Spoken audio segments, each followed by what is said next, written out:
You won't believe a kid has the audacity to dream of becoming a banker. What a way with words. Do you think he'll succeed? Today, we discuss The Banker, inspired by true events of black entrepreneur Fernand Garrett. A legendary film in 1950s America, a black and white tale of love and struggle. As we all know, the issues of racism and hidden discrimination in the U.S. are like an invisible cloak. It's always there, just how in the mid-20th century, being black in America was like trying to eat ice cream while calculating you knew it was messy everywhere. This little guy, Bernard, as an ordinary shoeshiner, insists on setting up his big career at the bank entrance. It's like dreams in your shoes. He can only snoop on business secrets while shining shoes. What a little business spy. Unfortunately, Texas is like a dream-shattering paradise for black folks, where talent goes unnoticed. Even his dad gently advises him to give up, but Bernard's unwavering dream is like a pendulum that just won't stop swinging, unstoppable. When he grows up, he moves to Los Angeles with his wife and kid, ready to kick off a comically adventurous real estate journey. Although the racial issues in LA are smaller, the white arrogance is like not getting your parking fee back. The Bernard family has to live in a rundown shack. Looking at that place, Bernard vows, "I will make my home shine brighter than a new." Next morning, he sneaks around looking for business opportunities. What a little night owl. Black neighborhoods in LA are overflowing, while the white neighborhoods have vacant spots. Talk about paradise compared. This place is a market gem. Bernard eyes an apartment, calculating shrewdly. Even though he has enough cash to buy the apartment, the renovation budget is like a ghost never seen. Black Doc, Professor, find a place. Let's move fast. Nobody's chasing the market here, but I can. Wow, your confidence is next level. But a $100,000 deal isn't enough. I'll give you a full offer. I can give you the full transaction price, just like a lucky red envelope on holidays. Want me to sell you a $100,000 property and then buy mine? That's no walk in the park. This is a business deal. Even though the seller appreciates Bernard's sincerity, he's just too conservative. Bernard gets anxious and sees a gift calendar from a Chinese bank on the shelf. Epiphany moment. Short on funds? Why not get a bank loan? Just like divine intervention.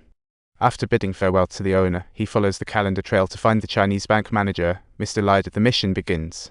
But the secretary refuses to introduce him because of his race. He can only awkwardly wait outside. Who knows how long he waits, but finally, Mr. Lai steps out, and Bernard rushes up like a little schoolboy. He quickly explains his request and hopes for a loan, but the other party turns him down. Talk about a heartbreak.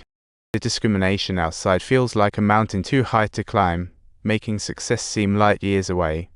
Subtitles. But right at the moment when he is feeling bewildered and is lost, a phone call comes in. Who says the owner won't show a friendly expression? To Bernard's surprise, the owner admires his courage and even guarantees for him. He starts feeling a warmth inside.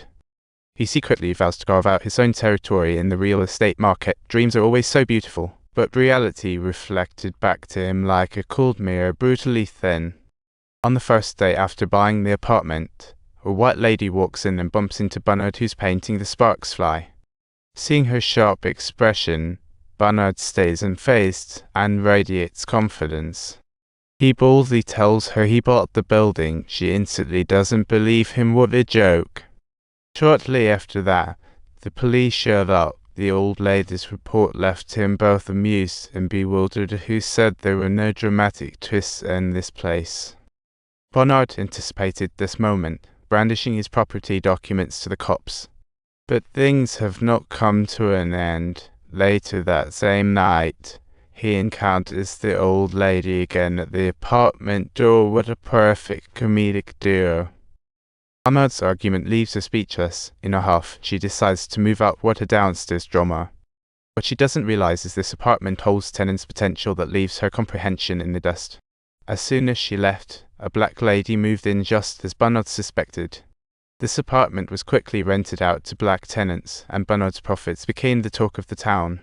Former owner admires all Bernard has accomplished and praises his business talent, inviting him to partner up. The lady takes charge of the contracts while Bernard crunches the numbers like a duet business model. Once the race issue is settled, Bernard's business mind shines like a star. What a talent. Thanks to their sharp business instincts and valuations, they raked in considerable profits, a true rags to riches fairy tale. When life seemed great, His first admirer transferred all shares due to health. His wife, a prejudice enthusiast, can't bear to see her husband working with a black man. Talk about irony. Her actions land Bernard in a huge dilemma, making him question the absurdity of life. However, this marks the beginning of their collaboration. If you enjoyed this video, don't forget to subscribe.